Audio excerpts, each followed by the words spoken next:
It was back in 2003. I remembered the exact night because it was raining harder than I had ever seen that year. I was on Route 19, a long, empty highway that cuts through a wooded area. Not many cars use it at night. It was around 2:30 in the morning and the road was completely silent except for the sound of rain hitting my windshield. As I drove around a bend, my highlights landed on something that made my chest tighten. A woman standing on the side of the road,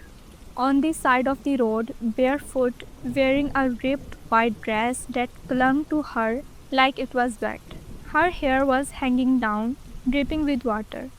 I slowed down, rolled the window a little, and asked, "Ma'am, are you okay? Do you need help?" She didn't speak. She just stared at me with this blank expression and then slowly raised her arm and pointed towards the woods. I thought maybe she had been in an accident, so I pulled over, stepped out, and shined my flashlight into the trees. But when I turned back to look at her, she was gone. No footsteps, no sound of running, nothing, just rain. I spent almost 20 minutes searching both sides of the road, calling out, but there was no one there. Finally, I gave up and went back to the station. When I told the older officer what I saw, one of them looked at me and said, "You saw her too? The bride of Road 19." He told me a bride had drowned years ago in a crash near that river.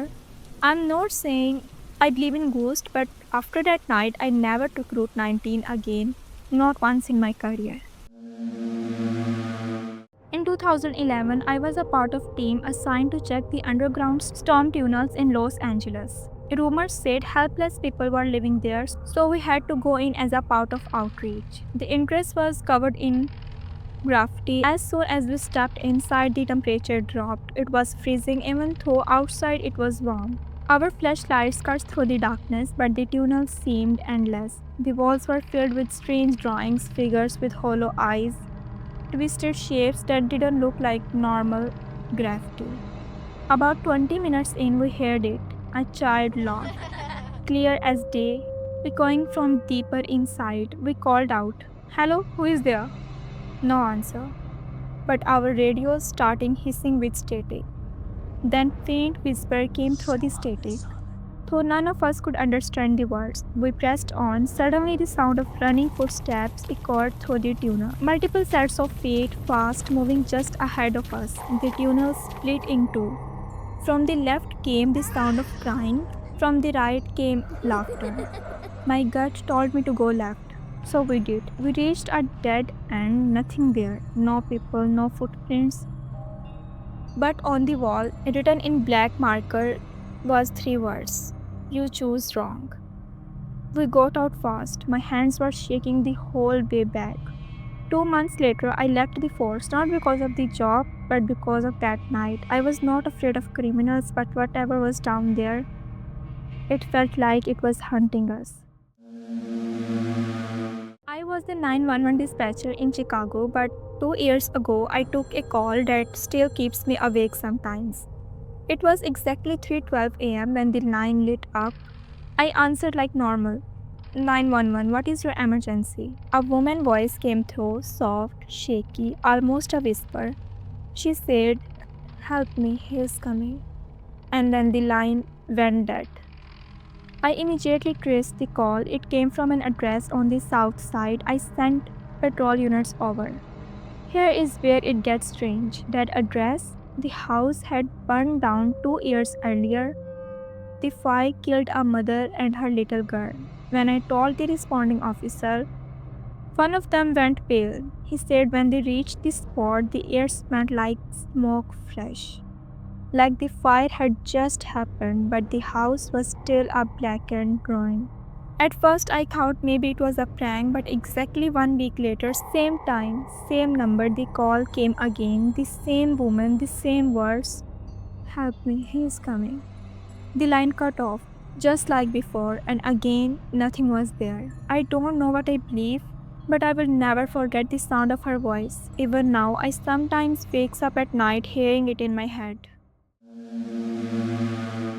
This happened in 1998. My partner and I got a call about screams coming from an old abandoned house in East Detroit.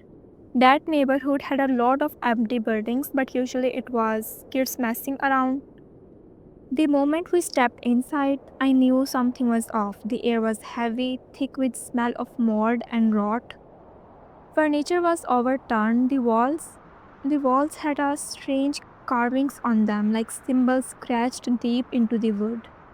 We cleared the first floor and then moved towards the basement door. My partner went first, shining his flashlight down the steps. Halfway down, the light flickered, then went out. And that is when I heard it. Breathing, slow, heavy breathing, but it was not my partner, it was right behind me. So close, I could almost feel it on my neck.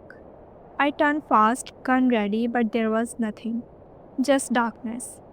Suddenly, my partner screamed, Mark, pull me up.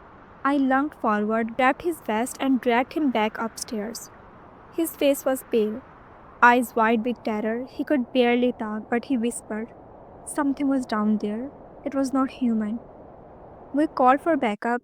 When more units arrived, we searched every inch of that basement.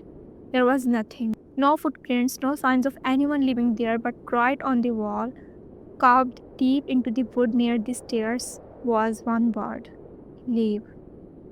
I will tell you this, after that night, I never looked at abandoned house the same way. Even now, basements makes my skin crawl.